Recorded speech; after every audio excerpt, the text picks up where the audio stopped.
Oh my goodness, this dragon looks exquisite. So we have the Libra dragon coming as the next dragon of the month, as you could probably already predict. So that will be September's dragon of the month. But Libra here is a legendary wind and void dragon. So it's basically a comet dragon, but I guess it looks cooler, which is pretty cool, and plus it goes towards the Zodiac collection. But we have the post on the DML forums here that does also show us all of the best, air quotes, breeding combinations listed. But main thing you need to know is to breed the Libra dragon, you need to breed together two dragons that have fire, earth, water, and plant. So there are trillions. No, there's not trillions, but there's a lot of different combos that you could possibly use to breed this. But with all dragons of the month, it's normally better to have a 3-element dragon with a single element dragon because it reduces the amount of outcomes that come out. And as such, the post on the DML forums here does go through a number of the best combinations. But it has to be noted that to breed this dragon, there are tons and tons of breeding combinations, no matter how good of a breeding combo you use. So using the best one is essential if you want to guarantee that you're going to get this dragon, or as close to guarantee as we can get. You know, push those odds up and hopefully you'll get it. So the first one that you can use here is the Fire plus Kitsune dragon, and that is a dungeon dragon. Or you can use the Celestial, the Cottontail, the Arboreal, Jiang, Pineapple, Chestnut, Panda, because they all have the exact same elements. And using that one gives us 1, 2, 3, 4, 5, 6, 7, 8 different possible outcomes. So that's going to put our odds at like 2-ish%, give or take, base.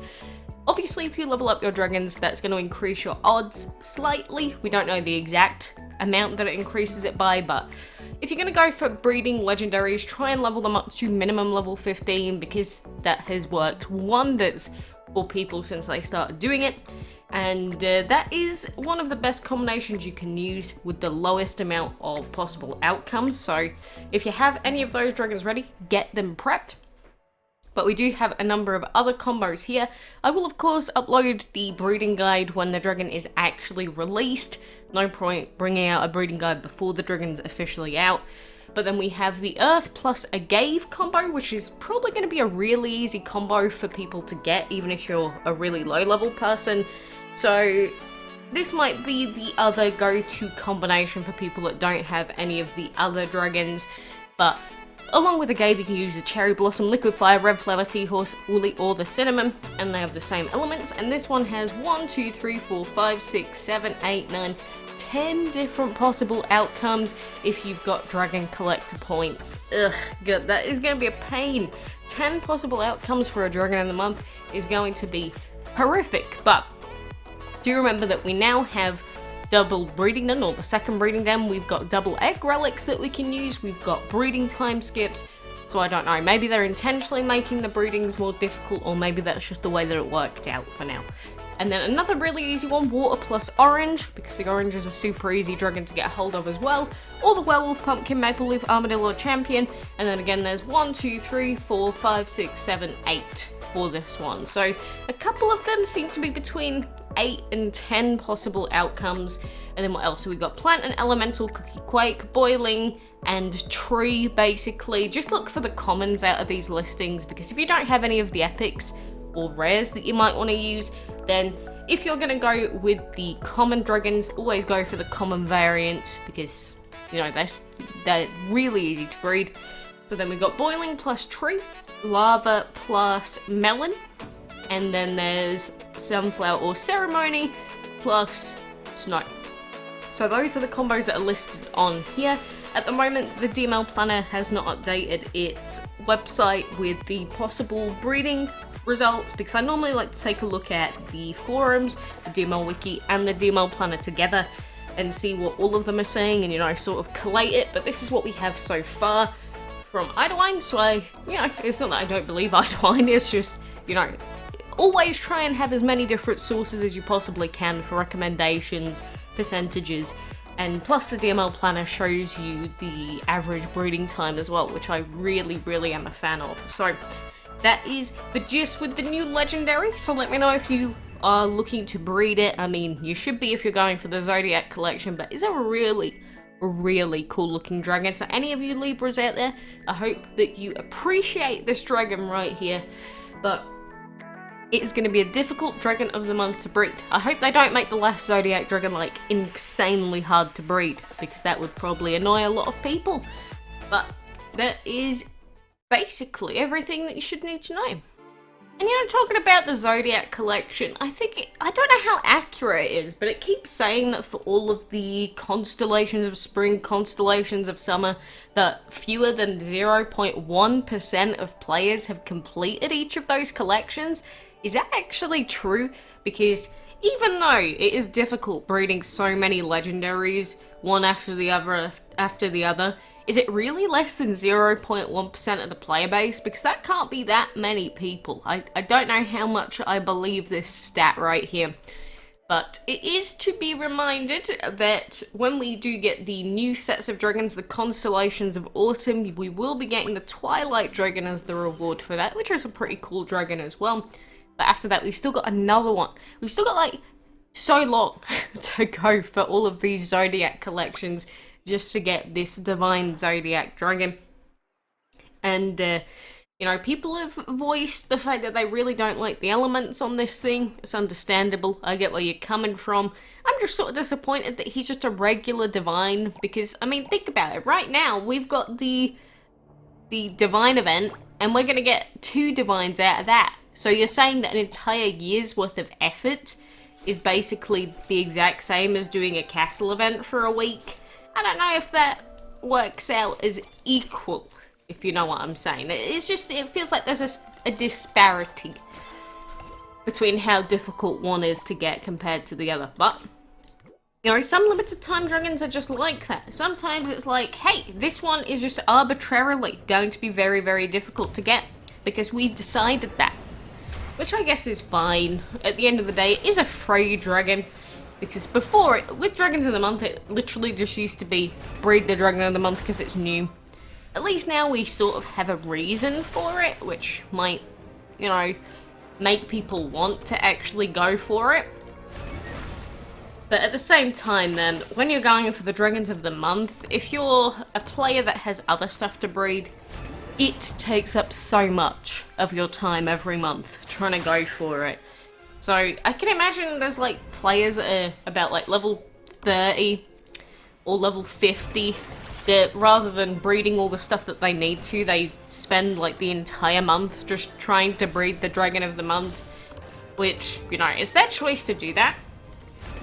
And I don't think there's anything inherently wrong with trying to get as many limited time dragons as you can, but the main problem is, at that point, your actual game progress is really, really slow. Because ideally you want to have as many of the base breedable dragons as you can, because then, you know, for example with this Dragon of the Month, you've got a lot of different choices for what breeding pairs you can use. So even though you might be getting legendary dragons, you're probably progressing in terms of the actual game itself quite slowly. And I'm not sure which one works out to be better at the end of the day, but I'm gonna put my money on the fact that it's probably better to just breed most of the base breedables first. But that does mean that anyone that's relatively new, of course, if you say joined 2 months ago or 4 months ago, you're not gonna be getting that Zodiac collection dragon anyway. So maybe the 0.1% of the play base is true. Maybe it's just because most people that play the game only play it for a short time, so the people that have been here for a long time are, I don't know, a very small portion. So those players might get the dragon, but everyone else might not. I don't know, I'm just theory crafting because that number seems incredibly low compared to what you'd expect, right? Because you see tons of people saying, yeah, I bred it, I'm on my way to getting it. And then the game's like 0.1%. So like, do I really know pretty much every single person in the entire world that has tried to complete this Zodiac collection? I don't think I do. That's why that comes across. And DML does not have a player base of like 17 million people. So the number can't be that extraordinarily or large. Apparently I can't speak. Also, as soon as I try and think about what I'm doing in the dungeon, my brain just goes duh. It's like I can't brain anymore. I guess that's just the effect of the dungeon in general though. But luckily we should be getting a bunch of points here, which is very nice, very cool. I appreciate it very much so. But I still wish that these quests were different. I wish that they were different. Why do I torture myself? I don't know. But to be fair, at least one day our Nesher may be fully enchanted. Maybe then we'll see how the dungeon feels.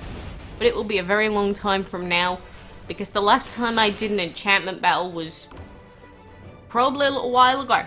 I think it was like 3.5 days ago since I last did an enchantment fight. I'm just over it. Maybe if I take a nice little break, maybe then we'll be good. But forcing myself to do any more enchantment battles makes me want to cut my nose off. Don't know why my nose specifically, but that's what I've come to. So I guess we'll see if we get anything out of these 700-ish points. Probably not, but worth a try, hey? It's always worth a try. I say that, but everything in this game is just so RNG. Makes me quite sad. Literally breeding is only RNG. Feels bad, dude. But anyway, let's go and open up these chests. The game seems to be disconnecting from the servers. 5 divine tickets? It's probably not even worth it, but I'm going to do it anyway, because the amount of divine tickets I've been getting has been super low out of the dungeon. That was useless. I hate these blue chests. They never give me anything that I want, baby Rach. Wee, wee. I guess we'll go and open these divine tickets then, shall we? We've got 8 of them. What do we get? What do we get? Wow, not even divine? That was literally useless. I don't even want to sit through this animation. I want to close the game. Oh look, I get a duplicate of you. Who cares? Literally, who cares? I don't even care for that. No divine pieces. This is the stage that we're at. Because we don't have, or because we're not getting any divine pieces, opening these chests is like useless apart from the food that we're getting. I guess it goes towards the chest milestone though, and we do need another 30 of those. I don't know if we're going to get that. You'd hope so, but we've only got 6 days left, or just under 6 days left. So I don't know. I don't know how we're going to do.